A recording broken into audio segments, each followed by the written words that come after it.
ঢাকার ব্যস্ততম তেজগাঁও এলাকার ৭ রাস্তার মোড় থেকে কারণ বাজার রেল ক্রসিং পর্যন্ত মেয়র আনিসুল হক সড়কে রিকশাসহ অযান্ত্রিক যানবাহন চলাচলের জন্য লোহার বেড়া দিয়ে আলাদা লেন রয়েছে। কিন্তু সে লেনে রিকশা চলাচল করতে পারে না ট্রাক ও পিকআপ রাখার কারণে। শুধুমাত্র সেই লেনটি নয়, দুই পাশে ৩টি করে ৬ লেনের সড়কটির ৪ লেন চলে গেছে ট্রাক, পিকআপ ও কাভার্ড ভ্যানের দখলে। ফলে ১০০ ফুট প্রস্থের সড়কটির ৭০ ফুটে যানবাহন চলাচল করতে পারে না। এ কারণে প্রায় ১০ বছর আগেকার যানজটের চেহারা আবারও ফিরে এসেছে এই সড়কে।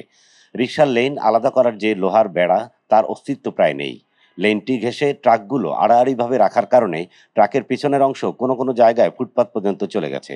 ফলে রিকশা যেমন চলতে পারে না, তেমনি পথচারীরাও হাঁটতেও পারেন না। সে কারণে এখন রিকশা চলে মূল লেনে, আর ফুটপাতের মানুষও নেমে আসে রাস্তায়। এর মধ্যে কোনো ট্রাক সারি থেকে বের করলেই লেগে যায় তীব্র যানজট। ৭ রাস্তার মোড়ের আশপাশের অলিগলিতেও রাখা হচ্ছে ট্রাক, পিকআপ ভ্যান ও কাভার্ড ভ্যান। ফলে আশপাশে গড়ে ওঠা বিভিন্ন সরকারি প্রতিষ্ঠানের গাড়ি প্রবেশেও বেগ পেতে হয় নিয়মিত। এখানে এনে গাড়িগুলো রাখে। রাত্রে সারা মাল নামাতে নামাতে ভোর হয়ে গেছে, এখন কোথায় যাবে, রাস্তা যেতে পারবে না, সাধারণ পুলিশ নিয়ে যাবে। কোথাও রাখতে দিলে চোর ডাকাইতে গাড়ির মাল সামনে খুলে নিয়ে যায়। এখানে একটা নিরাপত্তা আছে, আমাদের নাইট গার্ড আছে, আমাদের স্টাফরা আছে, মানুষ আছে, এখানে এনে গাড়িগুলো রাখে।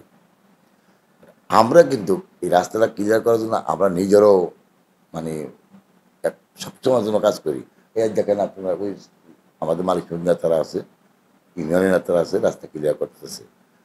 কিছুদিন যাবৎ মেয়র সাহেব আমাদের এটা নিয়ে খুব দ্রুতভাবে কাজ করার জন্য উনি আগ্রহ প্রকাশ করছে। ওনার সাথে আমরা টিম হিসাবে কাজ করতেছি। কালকেও আসছে, ভিজিট করছে। আমাদের পাশে একটা জায়গা আছে, ওই জায়গাটা দিলেই আমাদের সমস্যার সমাধান হয়ে যাবে। সেটা নিয়ে কাজ চলতেছে, আশা করি হয়ে যাবে কিছুদিনের ভিতরে। ঈদের ভিতরে না হলেও ঈদের ২-৪-১০ দিন ভিতরে আমাদের এই কাজটা হয়ে যাবে, তখন এই রাস্তা এমনি ক্লিয়ার হয়ে যাবে। আবার দখল হয়ে গেছে মেয়র আনিসুল হক সড়ক। প্রতিদিনই যানজট দেখা দিচ্ছে।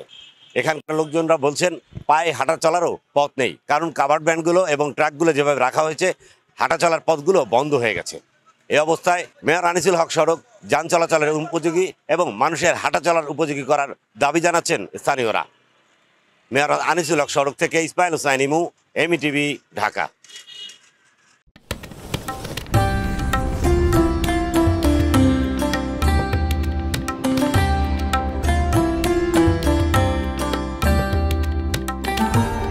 এমইটিভি, স্বাধীন বাংলার স্বাধীন কণ্ঠ।